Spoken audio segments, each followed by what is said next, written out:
नमस्कार दोस्तों। हमारे चैनल में आप सभी का स्वागत है। इतनी तपती धूप में जब मैं अपने घर के दरवाजे के पास पहुंचा तो दरवाजा बंद था। बार बार घंटी बजाने पर भी कोई नहीं आया। मुझे बहुत गुस्सा आ रहा था।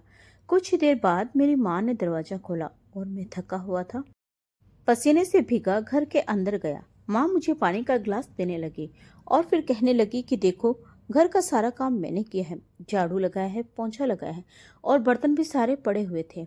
अब इन हड्डियों में इतना दम तो नहीं है कि मैं घर बार संभालूं। तुम अपनी पत्नी को जाकर देखो, आखिर वह करती ही क्या है। मैं जब अपने कमरे में गया तो मैंने देखा कि मेरी पत्नी समीरा सुकून से बिस्तर पर सोई हुई है। मुझे बहुत गुस्सा आया। उसके बगल में मेरी बेटी आर्या भी सो रही थी। एक पल को मैं सोचने लगा कि देखो, मैं सारा दिन ऑफिस में मेहनत करता हूँ, अपना सिर खपाता हूँ और बॉस की झिड़कियाँ सुनता रहता हूँ, और इसके बाद दो बस स्टॉप बदलकर घर आता हूँ। और समीरा को देखो, कितने सुकून से सो रही है। मैं गुस्से में उसे पुकारने लगा तो वह जाग गई, और साथ में सोई हुई मेरी बेटी भी। वह भी शायद अपनी माँ के पास से हट जाने से जाग गई थी और रोना शुरू कर चुकी थी। समीरा जल्दी से उठी और आर्या का फीडर धोकर उसमें दूध डालकर उसे देने लगी तो आर्या चुप हो गई। वह थोड़ी देर उसके पास बैठी रही और मैं हाथ मुंह धोने के लिए बाहर चला गया। मेरी माँ बाहर ही खड़ी थी। वह मुझसे कहने लगी, देख लिया, आज तुमने अपनी आंखों से देख लिया है कि तुम्हारे जाने के बाद तुम्हारी पत्नी आराम करती रहती है और घर का ज्यादातर काम तो मैं खुद करती हूँ। मैं सोचने लगा कि रात में आर्या को सुलाते हुए काफी समय हो गया था, लेकिन वह फिर भी नहीं सो रही थी और समीरा उसे लेकर दूसरे कमरे में चली गई थी। लेकिन इसके बावजूद काफी देर तक मुझे आवाज आती रही। आर्या बिलक बिलक कर रोती रही और मैं कई घंटों तक सो नहीं पाया था। फिर न जाने कब मेरी आंख लगी और कुछ घंटे ही सोने की वजह से मेरा सिर दर्द से फट रहा था। पता नहीं समीरा कितनी देर तक नहीं सोई होगी। बहरहाल मैं कमरे की तरफ मुड़ा तो मेरी माँ फिर पीछे से आवाज देने लगी कि अपनी पत्नी को बोलो कि तुम्हें चाय पानी तो पूछे।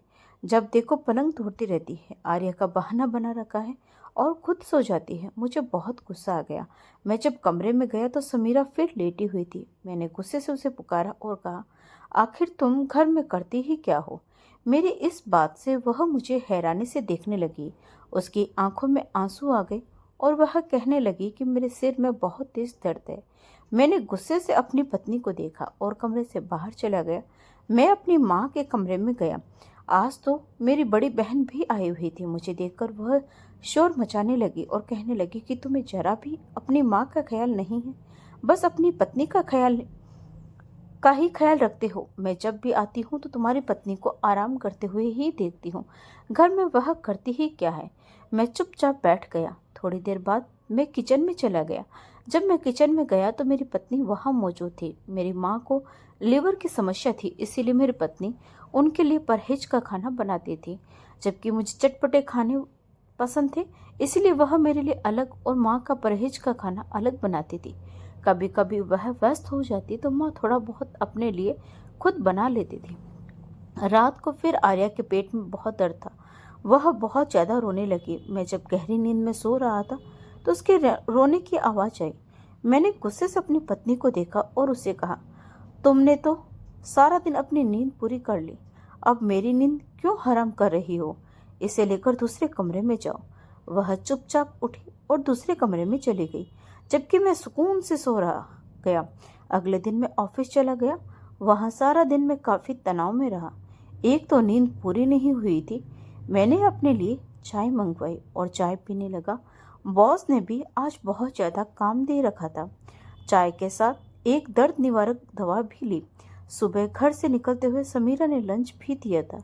चाय पीने के 1 घंटे बाद मैंने लंच किया और फिर जो ऑफिस का काम बचा हुआ था वह करने लगा। 3 बजे ऑफिस से छुट्टी हो जाती थी, लेकिन मेरा काम अभी तक पूरा नहीं हुआ था क्योंकि आज मेरी तबीयत बहुत खराब थी। मुझे बहुत चिड़चिड़ापन महसूस हो रहा था। तो एक तो आर्या ने भी परेशान किया हुआ था और ऊपर से बहन के 2 बच्चे भी आए हुए थे। बहरहाल 4 बजे तक मैंने अपना काम खत्म किया। उस वक्त मेरी बस भी जा चुकी थी। काफी समय तक मैं दूसरी बस का इंतजार करता रहा। फिर बस आई और मैं उसमें बैठ गया।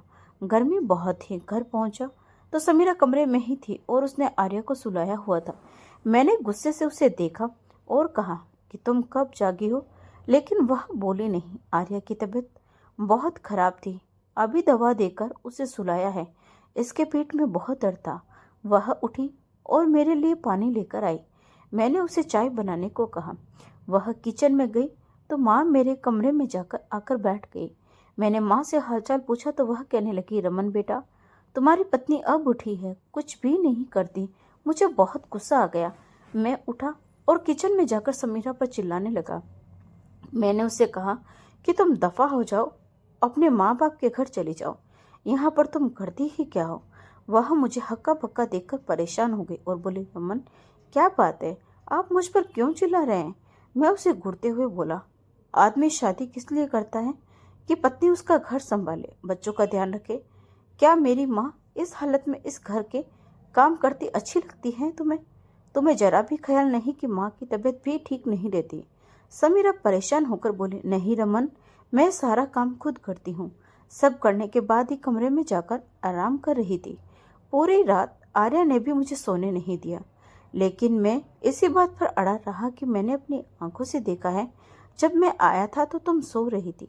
समीरा चुप रही, कुछ नहीं बोली और मुझे बहुत गुस्सा आ गया। मैंने गुस्से से कहा, दफा हो जाओ, अपने माँ बाप के घर और जितना मन करे आराम करो। वह चुप हो गई और अपने भाई को फोन कर दिया। कुछ ही देर में उसका भाई उसे लेने आ गया। उसने अपना और आर्या का सामान पैक किया। जब मैंने देखा कि वह आर्या के कपड़े और जरूरी सामान भी रख रही है तो मुझे और गुस्सा आ गया। मैंने वह सामान बैग से निकलवाया और उसे डांटते हुए कहा, तुम्हें जाना है तो जाओ, लेकिन मैं आर्या को तुम्हारे साथ नहीं भेजूंगा। वह रोने लगी और जिद करने लगी कि आर्या मेरे बिना नहीं रह सकती, आप कैसे संभालेंगे। मैंने कहा, तुम घर में एक ही तो काम करती हो, बस आर्या को संभालना होता है, बाकी सारे काम तो माँ करती है। तो आर्या को भी वही रख लेगी और मैं ऑफिस से आकर खुद देख लिया करूंगा। तुम्हें उसके लिए परेशान होने की जरूरत नहीं है। उसका भाई बाहर ही गाड़ी में बैठा हॉर्न दे रहा था। समीरा के मायके वाले अच्छे खाते पीते लोग थे, उनके हालात काफ़ी अच्छे थे। हालात तो हमारे भी ठीक थे। मैंने बस बाइक रखी हुई थी और ऑफिस दूर होने की वजह से मैं बस में ही जाता था। एक तो गर्मी की वजह से बाइक का इस्तेमाल भी कम करता था और थोड़ा रास्ता भी सुनसान था, इसलिए बस में कुछ सुरक्षा महसूस होती थी। बहरहाल बार बार हॉर्न बजाने पर समीरा अपना सामान उठाकर चली गई। जब वह आर्या को उठाने लगी तो मैंने उससे आर्या को छीन लिया और उसे बाहर की तरफ धक्का दे दिया। वह गिरते गिरते बची। वह रोते हुए जाकर अपने भाई की गाड़ी में बैठ गई। उसका भाई गाड़ी से बाहर निकला। शायद वह अपनी भांजी को मुझसे लेना चाहता था। मेरी तरफ आने ही वाला था कि समीरा ने उसे मना कर दिया और कहा, नहीं भाई, आप मत जाइए। और वह चुपचाप गाड़ी में बैठ गया और अपनी बहन को लेकर चला गया। मैं कमरे में आया, आर्या रो रही थी। मैंने आगे पीछे उसका फीडर देखा, वह कहीं नहीं मिला। जब मैं किचन में गया तो फीडर वैसे ही सिंक में पड़ा हुआ था। मैंने आर्या को नीचे फर्श पर बिठाया, कुर्सी या टेबल पर नहीं बिठाया था क्योंकि वह नीचे ही गिर जाती। उसे फर्श पर बिठाकर मैंने फीडर धोया, फ्रिज से दूध निकाला और गर्म किया और फीडर में डालकर उसे पिला दिया।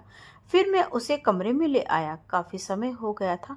मैंने सोचा अब कुछ खाने का भी देखना है। मैं माँ के कमरे में गया और पूछा, क्या पकाना है। माँ बोली, क्यों, तुम्हारी पत्नी ने कुछ नहीं पकाया। मैंने कहा, नहीं माँ, वह तो चली गई। मैंने उसे घर से निकाल दिया। माँ मुझे हक्का बक्का देखने लगी और कहने लगी, रमन, आज तो मेरी तबीयत भी बहुत खराब है। जब मैंने अपनी बहन की तरफ देखा तो वह बिस्तर पर सिर लपेटे लेटी हुई थी। मैंने उन्हें कुछ भी कहना ठीक नहीं समझा। यही सोचा कि बहन घर में भी सारे काम करती रहती है, बच्चे भी संभालती है और घर भी उनका अलग है। यहाँ आती है तो कुछ आराम कर लेती है और माँ का मुझे खुद ख्याल था। मैं किचन में चला आया। किचन में आकर मैंने देखा सब्जी बनी हुई थी, यानी समीरा सब्जी बनाकर गई थी। जब मैं ऑफिस से आया तो वह सब्जी बना चुकी थी।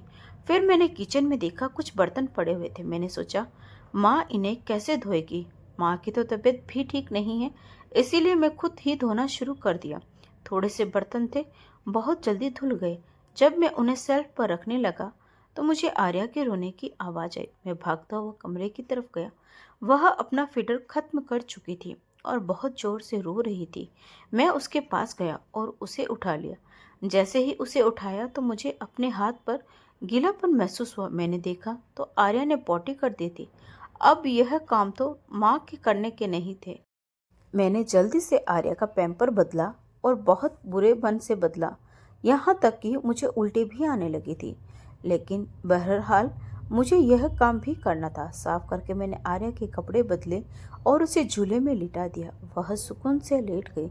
शायद वह इसलिए रो रही थी कि उसका पैम्पर गंदा था। इसके बाद मैंने बिस्तर से सारी चीज़ें उठाकर बाहर रखी। जब बेडशीट को देखा तो वह भी गंदी थी। मैंने वह बेडशीट उतार दी और अलमारी से धुली हुई बेडशीट निकालकर बिस्तर पर बिछा दी। फिर वॉशरूम गया और जाकर आर्या के कपड़े और बेडशीट धोने लगा। अभी मैं धो ही रहा था कि मुझे आर्या के रोने की आवाज़ आई। मैं भागता हुआ कमरे में आया और यही सोच रहा था कि कहीं आर्या गिर न जाए, क्योंकि अभी उसे बिस्तर या झूले से नीचे उतरना नहीं आता था। मैं उसे उठाकर माँ के पास चला गया और कहा, माँ, थोड़ी देर आर्या को देख लीजिए। उसे माँ के पास छोड़कर मैं वापस आया, बेडशीट धोकर छत पर फैलाई और फिर किचन में चला गया। मैंने सोचा सब्जी तो समीरा बनाकर गई है, लेकिन मुझे रोटियां भी बनानी है। मैंने मन ही मन सोचा कि चलो बेलन से कुछ न कुछ कर ही। बहन की तबीयत भी खराब है और माँ से तो यह नहीं कह सकता कि आप कुछ बना दीजिए। मैंने फ्रिज खोला तो देखा कि आटा ही नहीं था। अब आटा कैसे गूंथूं, यह तो मुझे आता ही नहीं था। मैंने सोचा क्यों ना खाना ऑर्डर कर दूं। माँ का परहेज वाला खाना बना हुआ था, सिर्फ रोटियां मंगानी थी। मैंने रोटियों का ऑर्डर दिया और फिर माँ के कमरे में चला गया, क्योंकि आर्या के रोने की आवाज़ आ रही थी। मैं उसे उठाकर कमरे में ले आया और चुप कराने लगा, लेकिन मुझे लगा शायद उसे भूख लगी है। मैं किचन में गया और उसके लिए सेरेलेक बनाया। पहले तो समझ नहीं आया कि सेरेलेक कैसे बनाते हैं। फिर डिब्बे पर लिखे निर्देश पढ़े और उसी तरह बनाया। मैं उसे खिलाने लगा। खाते खाते उसने फिर कपड़े गंदे कर दिए। उसे खिलाकर मैंने उसके कपड़े बदले। जब तक रोटियां भी आ चुकी थी, आर्या को बिस्तर पर बिठाकर कुछ छोटे मोटे खिलौने दे दिए। वह उनसे खेलने लगी। इतने में दरवाजे की घंटी बजी। शायद होटल से रोटियां आ गई है। मैं रोटियां लेकर किचन में आया तो देखा सब्जी ठंडी पड़ी थी, क्योंकि वह काफ़ी देर पहले समीरा बना चुकी थी। शायद इसीलिए कि उस समय आर्या सो रही होगी और उसने सोचा होगा कि बाद में समय नहीं मिलेगा। बच्चों को संभालना कोई आसान काम नहीं है। पिछले 3 घंटों में मुझे इस बात का एहसास हो चुका था। मैं माँ के पास गया और कहा, माँ, आप सब्जी ही गर्म कर दीजिए। लेकिन माँ ने साफ मना कर दिया कि रमन बेटा, मुझ में तो चलने की भी हिम्मत नहीं है। मैं वापस किचन में आया, अपनी और माँ की सब्जी गर्म की, उन्हें उनके कमरे में दे आया और अपना खाना लेकर कमरे में आ गया। आर्या अभी भी खिलौने से खेल रही थी। मैंने जल्दी जल्दी बड़े बड़े निवाले तोड़कर खाना खाया और सोचता रहा, अगर आर्या रोने लगी तो खाना ठंडा हो जाएगा। अभी खाना खत्म ही किया था कि वह फिर रोने लगी। मैंने उसे उठा लिया और गोद में लेकर किचन में बर्तन रखने चला गया। चाय पीने का बहुत मन हो रहा था। मुझे याद आया कि इसी समय खाने के बाद समीरा कभी चाय तो कभी कॉफ़ी बनाकर देती थी। मुस्कुराते हुए पास आती और कहती, आप थक गए हैं, मैं आपका सिर दबा दूं या टांगे दबा दूं। और सच में वह कभी सिर तो कभी टांगे दबाने लगती और मुझे सुकून मिल जाता। किचन में खड़ा सोच रहा था कि चाय कैसे बनाऊं, क्योंकि आर्या को गोद में उठाए हुए था। मैं वापस कमरे में गया, उसे एक खिलौना पकड़ाकर जल्दी से किचन में गया, उसका फीडर धोया, उसमें दूध डाला और माइक्रोवेव में रख दिया। दूध 1 मिनट में गर्म हो गया। मैं जल्दी से फीडर लेकर कमरे में आया। तब तक आर्या फिर रोने लगी थी। मैंने उसे फीडर थमा दिया और वह चुप हो गई। फिर मैं उसे अपने हाथों पर लिटाकर कमरे में टहलने लगा। कुछ ही देर बाद वह सो गई। मैं खुद भी उसके पास लेट गया। न जाने कब मेरी भी आंख लग गई, क्योंकि पिछले 2-3 दिनों से मेरी भी तबीयत ठीक नहीं थी और मैं बहुत थकान महसूस कर रहा था। आधी रात को मेरी आंख खुली तो मुझे एहसास हुआ कि मेरा बिस्तर गीला है। मैंने जल्दी से साइड टेबल पर पड़ा लैंप ऑन किया और देखा तो आर्या का पैम्पर लीक हो गया था। मैंने जल्दी से उसका पैम्पर बदला, उसके कपड़े बदले, अलमारी में से एक और बेडशीट निकाली और वह भी बदल दी। नींद इतनी ज़्यादा आ रही थी कि वे कपड़े और बेडशीट मैंने ऐसे ही वॉशरूम में रख दिए और खुद भी सो गया तथा आर्या को भी सुला दिया। सुबह उठा तो काफ़ी समय हो गया था। तब तक माँ नाश्ता कर चुकी थी, लेकिन जब मैं जागा तो माँ ने मुझसे नाश्ते के बारे में नहीं पूछा। मेरी बहन के बच्चे भी आंगन में खेल रहे थे। बहन ने भी मुझसे खाने के बारे में नहीं पूछा। मैं खुद ही किचन में आया और फ्रिज से ब्रेड और बटर निकाला और बिना गर्म किए ही जल्दी जल्दी खाने लगा, क्योंकि न तो मुझे पराठा बनाना आता था और न ही समय था। हालांकि मुझे नाश्ते में दही और पराठा पसंद था। मुझे नहीं पता था कि समीरा कब और कैसे दही जमा देती थी, कितना दूध डालती थी और उसमें कितना दही मिलाती थी। मुझे तो बस हर चीज़ तैयार मिलती थी। बहरहाल मैंने ब्रेड खाई और जल्दी जल्दी तैयार होकर ऑफिस के लिए चला गया और आर्या को माँ के पास छोड़ दिया। सारा दिन ऑफिस में व्यस्त रहने के बाद जब मैं घर आया तो गली से ही आर्या के रोने की आवाज़ आ रही थी। मैंने दरवाज़ा खटखटाया तो माँ ने दरवाज़ा खोला। आर्या आंगन में फर्श पर बैठी रो रही थी। उसके आसपास बहुत सारे खिलौने पड़े हुए थे। जब मैं अंदर गया तो मुझे देखकर वह और जोर से चिल्लाने लगी और पापा पापा कहने लगी, कभी पापा और कभी मम्मा। मैंने जल्दी से उसे उठाया और वही कल वाला हाल, उसके पैम्पर से मेरा हाथ गंदा हो गया। मैं बहुत परेशान हुआ और माँ की तरफ देखने लगा। मैंने माँ से कहा कि माँ, बहन से ही कह देती, उनकी भी तो कुछ लगती है, भाई की बेटी है, इंसान कम से कम मजबूरी में ही कोई काम कर देता है। माँ कहने लगी कि नहीं, तुम्हारी बहन तो 2 दिन में ही चली गई थी। वह तो 1 महीने से मेरे पास नहीं आई थी, बस मुझसे मिलने ही आई थी। मैंने माँ से कहा कि बहन, इतना तो देख सकती थी कि आपकी तबीयत खराब है, 3-4 दिन रुक जाती तो क्या हो जाता। और मैंने माँ से यह भी कहा कि अब मुझे समझ आ चुका है कि घर में काम कौन करता था, लेकिन एक बात समझ नहीं आई कि आप हमेशा मुझसे झूठ क्यों बोलती थी, क्या कि सारा काम आप करती हैं। अगर आप एक भी काम करती तो इन दिनों में मुझे पता चल जाता। माँ ने कोई जवाब नहीं दिया और मैं भी आगे कुछ नहीं बोला, लेकिन मैं शायद समझ गया था कि वह इन्हीं झमेलों की वजह से घर से चली गई थी। हालांकि पिछले महीने जब बहन आई तो पूरे 10 दिन रहकर गई थी और मैंने खुद महसूस किया था कि समीरा ने उनके बच्चों को भी संभाला हुआ था और वह आराम से ही करती रहती थी, लेकिन फिर भी उसकी जुबान पर यही शिकायत रहती कि समीरा हमारा ठीक तरह से ख्याल नहीं रखती। मैं यही सोच रहा था कि आर्या के जोर जोर से रोने की आवाज़ ने मुझे झकझोर दिया। मैं जल्दी से वॉशरूम गया और वहाँ रात वाले कपड़े देखकर मेरा दिमाग और ख़राब हो गया। अब जैसा भी था, मुझे सब कुछ तो करना ही था। मैंने आर्या के कपड़े उतारे और उसे नहलाने लगा। मुझे इस चीज़ का बिल्कुल अनुभव नहीं था, लेकिन यह सब तो मुझे ही करना था। मैंने आर्या को अच्छे से तैयार किया और कमरे की हालत ठीक की। जल्दी से वॉशरूम में जो गंदे कपड़े थे उन्हें धोया, अपनी शर्ट धोई और छत पर फैलाने के लिए चला गया। मुझे बहुत कुछ याद आ रहा था कि इतने सारे काम के बाद भी समीरा ने कभी अपने माथे पर बल नहीं डाले थे। अगर मैं कुछ भी कह देता तो वह आगे से मुस्कुरा देती थी। इसके बाद भी वह मेरा बहुत ख्याल रखती थी।